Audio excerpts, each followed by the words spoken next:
Welcome to the Plant Trainers Podcast, where we're helping people improve their quality of life through nutrition and fitness. And now, your hosts, nutrition and wellness coaches, international speakers, Adam and Shoshana Chaim. Hey, I'm Adam Chaim. And I'm Shoshana Chaim, and we are Propelled by Plants. Today we bring to you episode 467, Recovery and Healthy Habits with Jacque Tarlton. In this episode of the Plant Trainers Podcast, we talk with Jacque Tarlton about recovery and healthy habits.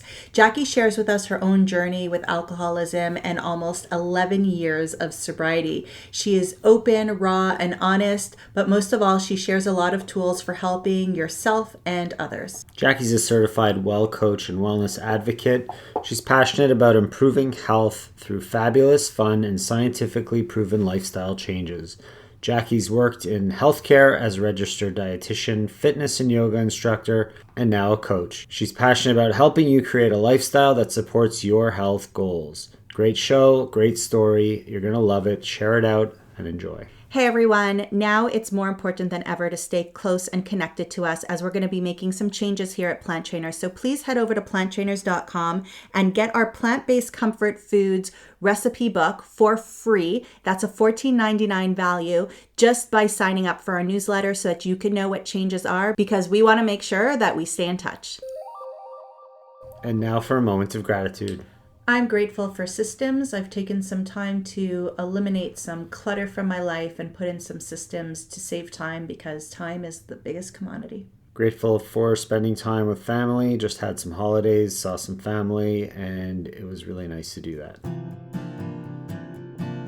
Jacque Tarlton, welcome back to the Plant Trainers Podcast. So happy to be here, Adam and Shoshana. Seriously, very excited. I love what you guys do, and I'm super excited to be back. Well, we're really happy to have you. It's been a while, 261, and we would love to know today, in this moment, what are you grateful for? Oh, there's so many things I'm grateful for. Today, I am grateful for my recovery, for living in Miami, even though it's it's rainy and overcast today. I'm just super grateful to live in a walkable area and to be talking with you guys. So that's a lot I'm grateful for, but got a lot of gratitude. Good. It's good to have a lot of gratitude. And I think when you're somebody who practices gratitude, it's hard to just say one thing, because it's just, I'm grateful for waking up today. I'm grateful for the chair that was just delivered, the pretty pink chair, all the things, right? All right. So we will link to your old show in the show notes if people want to really go back and hear a little bit more about your plant-based journey and all of that. Today, we really wanted to talk about recovery. We wanted to talk about what's happening with alcoholism right now in North America and around the world. So why don't you give us a little bit of a quick recap about how you found plant-based mixed in with your own recovery story and how things really did change for you? Wonderful. This is a topic that is very near and dear to my heart. I'm very, very passionate about it. And I was vegetarian when I went to college, and I was vegetarian for many, many years. And the dietitian that I trained under, because I'm a registered dietitian by training, but the registered dietitian that was my mentor, she was a vegan, and she was the one that introduced me to veganism. Plant-based was not even a term back then. Fast forward about 14, 15 years, I decided I was going to start eating meat again. I did that. I was on my whole journey. I was in medical sales. And around 2012, I was just so sick. I was so tired of feeling the way I was feeling. I was drinking a lot. I was entertaining a lot in the medical sales industry. And I would drink for literally every feeling I had. I got a huge bonus. I would have a big celebration. I got no bonus. I would drink because I was upset. I would drink for literally every single emotion I felt. And for a while, alcohol was really working. It made me feel better. It was a good escape tool.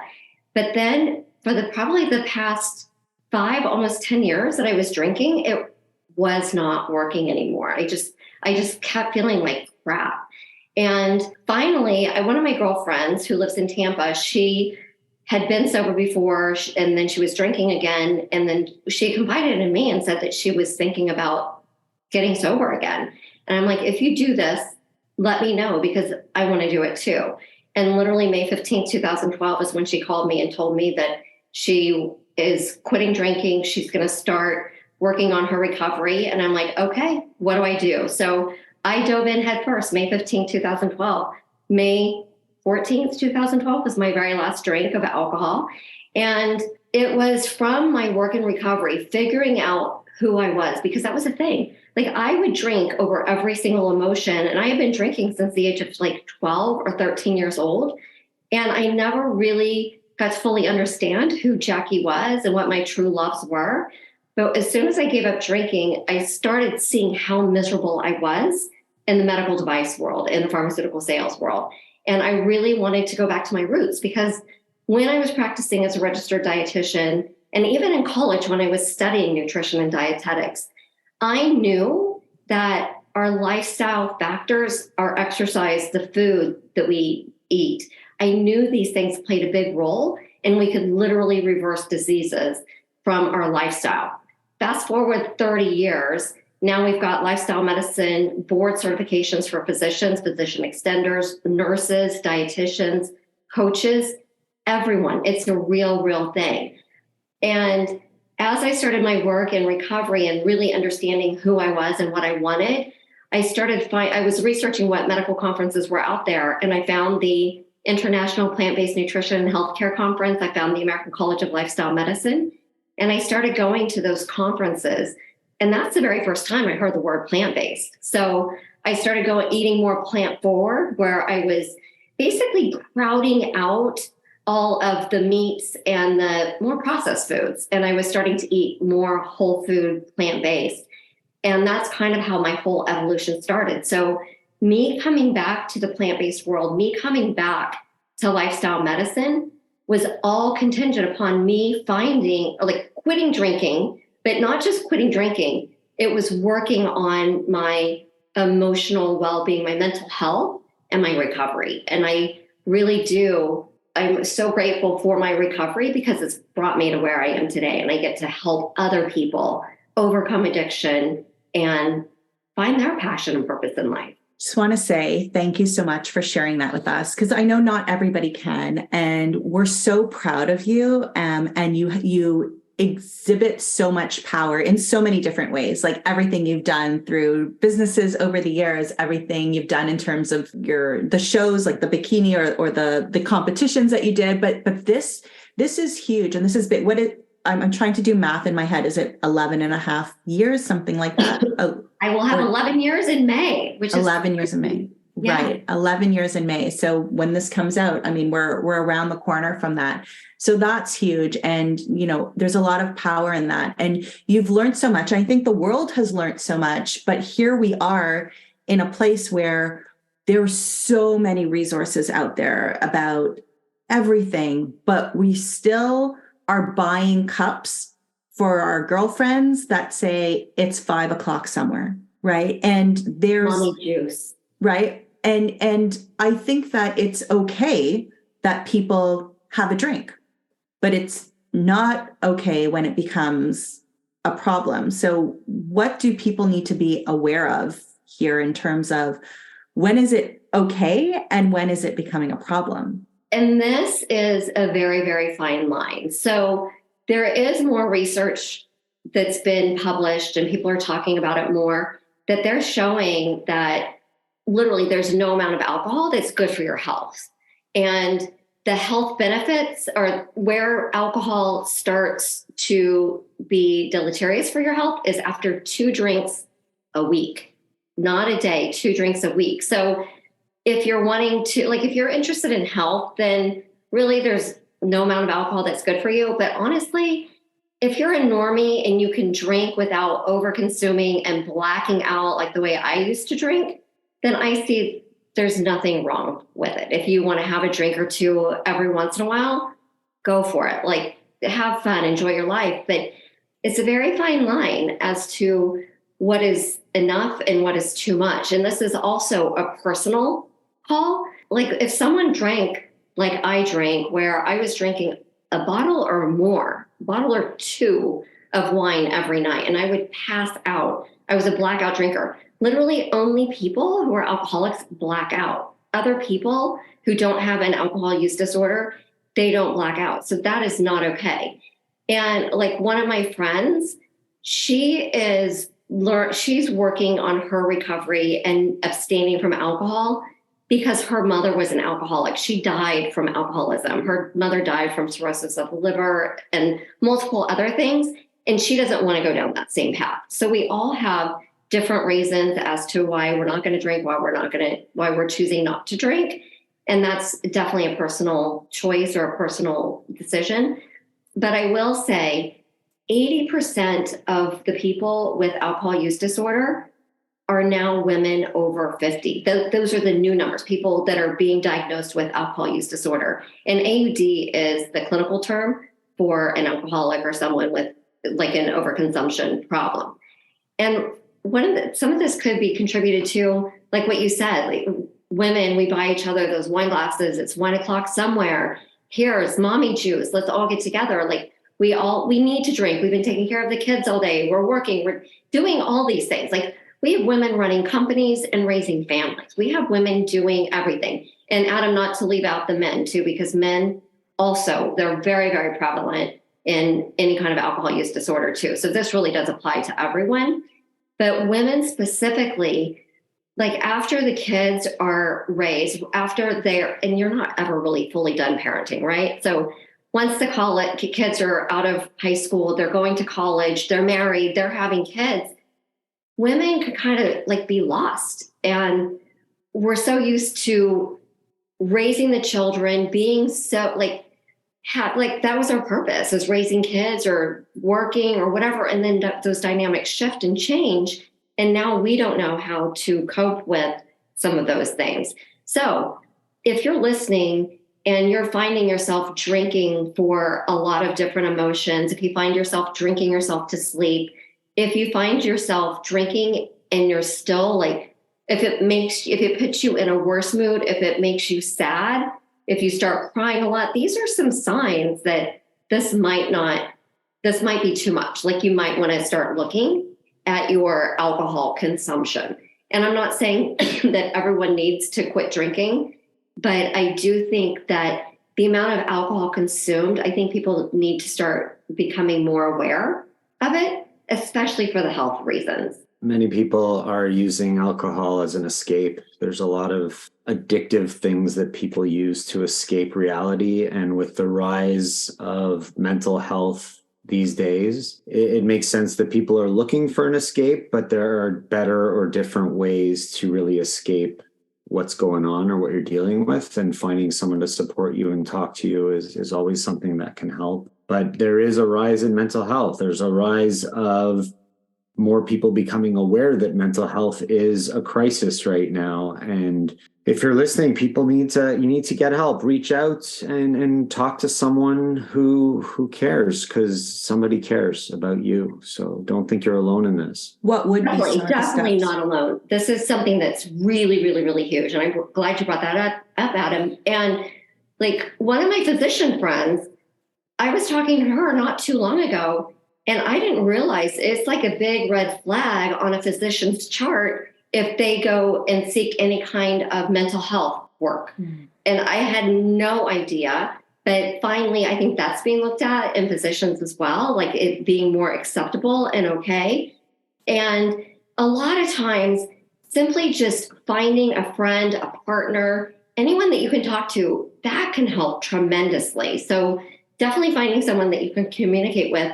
But there are some mental health issues that a trained, licensed physician or therapist or coach, someone that you really might need to go a little bit like higher level. I don't know if that's the right word, but find someone else to talk to as well. But always having your like core crew, like some really good friends or spouse, partner, whatever. Like it's really, really important that you do have a couple people that you can lean into. And kind of adding on to what you said as well. We're just going to take a little break here because I want to share with you that growth is something that happens for everyone and every business. And we've been going through a lot of personal and professional growth here at Plant Trainers, and we want to stay connected with you. That's why we're giving away our plant-based comfort food ebook that's worth $14.99 for free at our website at planttrainers.com or by clicking the link in the show notes. Click on that, get on our newsletter because we're going to be making some serious changes and you need to be aware of what's going on. We look forward to connecting with you there.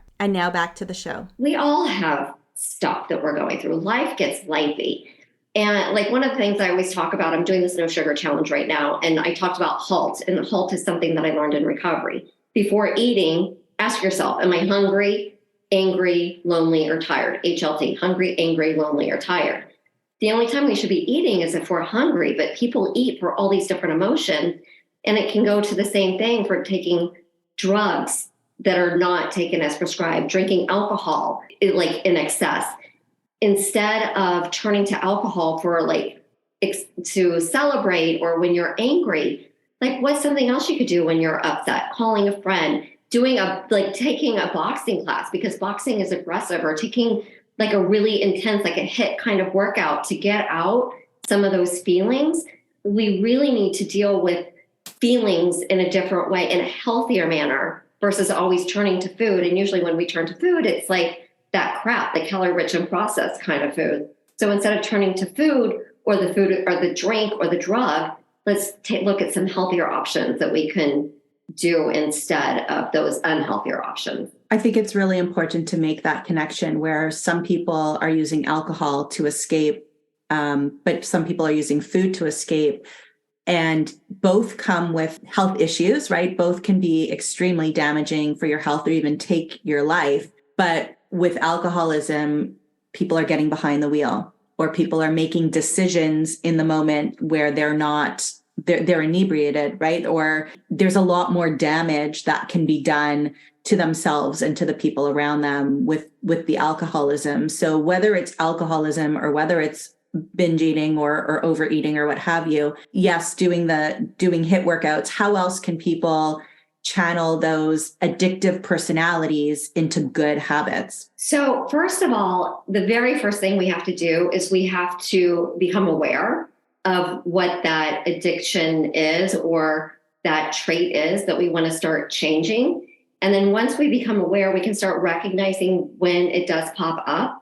So I can use me as an example with alcohol. Like literally every single night I would drink. Some nights I was super happy. Some nights I was bored. Some nights I was pissed. Like I had every single emotion, but every single night, regardless of that emotion, I would drink alcohol, copious amounts of alcohol. So I had to start recognizing what I was doing, and then I could start making changes. So what are some things that I could do in the evening instead of drinking? I can call a friend, I can watch a movie, I can go to a meeting, I can work out, I can get some work done, I can read a book, like the list goes on, right? So we have to first recognize what we're doing and then become aware and start changing habits, like doing something different. And it's basically, have you guys read Atomic Habits? It's on my list to read, yeah. Oh, so good. But it's almost like that. Like we have to start creating new, healthier habits. This no sugar challenge I'm doing, finding new foods to eat, like finding new ways to cook and making some sweet treats that don't include sugar, like finding different recipes, finding different activities, just like I would do with not drinking. I would have to do like create an evening routine. Because for me, it was drinking late at night or drinking in the evening, and then sugar too. I would tend to eat more sugar in the evening. During the day, I'm usually good. But there are people who might drink all day. And if that's another sign. Like if you're drinking from the time you wake up and until you go to bed in the evening, that is not normal. That is not normal at all. So this is an indication that you might want to look at yourself. Or if you know someone who's drinking like that, then I would recommend that you have a sit down and talk with that loved one and say, listen, I'm really concerned about you. And I think we need to talk about the amount that you're drinking. So having those conversations with loved ones are really important. Or if you yourself are noticing that you're having a problem with drinking too much, or you think you're drinking too much, my DMs are always open. Literally, you can always reach out to me anytime. I'm super, super passionate about recovery and helping anyone who's willing to start working on themselves.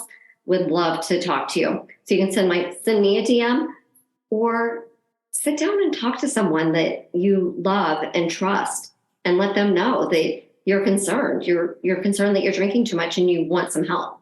Did somebody try to talk to you? No, interestingly enough. So this is the thing. When I was drinking all the time, I was traveling a lot. So I was drinking around different people and different work people. So they didn't see that I was doing this every single night. I do remember, excuse me, my husband saying one time or a couple times, he's like, I just wish you could drink like a normal person. And I'm a Gemini. And he would be like, which Jackie am I going to get tonight? Am I going to get fun Jackie or am I going to get falling down drunk Jackie? And I would laugh it off. But I seriously was like, God, I don't know. But please, I hope it is fun Jackie, because I never knew which version of me was going to show up. And I had some friends who they were like, you're not going to drink anymore. So I had friends that were actually shocked that I was like no longer drinking, that I'm now sober. I've had some friends that were like, good. And then my husband, super, super supportive. But before I went into recovery, he was like, I wish you could drink like a normal person. I'm glad that I'm really glad that your friend came to you just the way that she did, right? I guess it will be a little bit different for every person. Is it still a struggle? Not at all. Now, I have to say that, I mean, I've been doing this thing for almost 11 years. May will be 11 years. And literally from the very first time, like May 15th, 2012, where I said I wasn't going to drink anymore, I've been so focused on not drinking. And it really has been pretty smooth sailing. And this is not to say that I've had some really, really challenging times. My stepfather had a massive stroke. He ended up dying 6 years later. My brother was diagnosed with an ultra rare disease. He has been at almost the end of life multiple times. We've had some really stressful things happen in my family. My husband and I have been to the brink of divorce. We've thankfully have worked through it. He's one of my biggest supporters. And I've been through a lot of not fun things, but I know that there's no amount of alcohol that would make this better. It might maybe, and I don't even see it making it better for even like a split second, because eventually, if I would have a drink, it would make it worse, not only at that time, but later, because then I have the guilt, the shame, I've got all this stuff going through my head, and no, it's just not worth it for me. I've had enough. I can't go back to that way of drinking. But with that being said, I do know people who have been sober for multiple years and they still struggle. So everyone is so, so different. But I do think it's really important, the connections, the amount of love and support that you have around you is really important. And a lot of times when people quit drinking, they feel like they can't go out with the same people they used to be with. They feel like they're no fun. I still have all of my same friends and I still go. And actually that shows me that I was the only one that was drinking so much. I always thought that everyone drank like I did, but apparently they didn't. But I still have all the same friends and they're all super supportive. I went to the Super Bowl. I flew to a Super Bowl with the team that was in the Super Bowl because my girlfriend's husband coached for that team at the time. I flew there. I was sober for the entire Super Bowl. I've been sober for some of the biggest, most amazing parties. And it's been so much fun. And the beautiful part is I remember everything because I used to not remember anything. Wow. It must be such a challenge to go through the alcoholism and then going through the recovery. Congratulations on doing that. And I really appreciate you sharing your story and how you've progressed and gotten through it. So many people struggle with the disease and are going through recovery, and always finding support is super important, like you mentioned. And of course, you mentioned that if people wanted to reach out to you, you're available in your DMs. So why don't you share where people can get in touch with you so we can put that in our show notes. Perfect. My Instagram is the best way, at Jacque Tarlton. And I spell my name a little bit differently. At JAC, QUETARLTON. And I also offer a monthly nutrition and well-being group coaching class. So it's the first Monday of every month, 6 p.m. Eastern. And as it gets more popular, not more popular, the more filled, then I'll start coming out with new days and times. But it's all about well-being and recovery and eating. Because one of the things that I found in recovery is people stop drinking. They start wanting to become healthier, not just mentally and overcoming their addiction and really thriving in life, but now they also want to get healthier overall in life. So nutrition and well-being, exercise, sleep, like all of that is super, super important. So I've got a monthly group coaching offering as well. Do you have something specific that's only for recovery as well, or have you combined it all to be holistic? That one, the one on Monday nights, is for people in recovery specifically in recovery. I do one-on-one coaching for just like overall health and well-being. And then I also can do one-on-one sober coaching. But there's so many free options available out there for sober support as well. Awesome. Thank you so much, Jacque, for sharing. We'll link to everything in the show notes at planttrainers.com. Really appreciate you taking the time. Thank you again so much for having me. And it was so good to see you both. You too. Thanks so much. Thank you all so much for listening to this edition of the Plant Trainers podcast. We want to make sure that you subscribe on iTunes, Google Play, iHeartRadio, Stitcher, or any other podcasting platform. We really appreciate the feedback we receive from you. Every time we get a 5-star rating or review on iTunes from one of our fans, it really helps other people find us just like you did. Thanks so much to our patrons. To become a patron, visit us at patreon.com/planttrainers. Even supporting us with $1 really makes a difference in the quality of the show. And don't forget to connect with us on Instagram and Twitter. Our handle is @PlantTrainers. Like Plant Trainers on Facebook, join our newsletter, and check out our website at planttrainers.com for awesome recipes, a list of our services, and of course, our latest podcast. We encourage you to email your questions to info@planttrainers.com so that we can help you improve your quality of life through nutrition and fitness. So we hope we've inspired you today. Join us again next time. And have a healthy day. Or is that too corny? It's a little cheesy.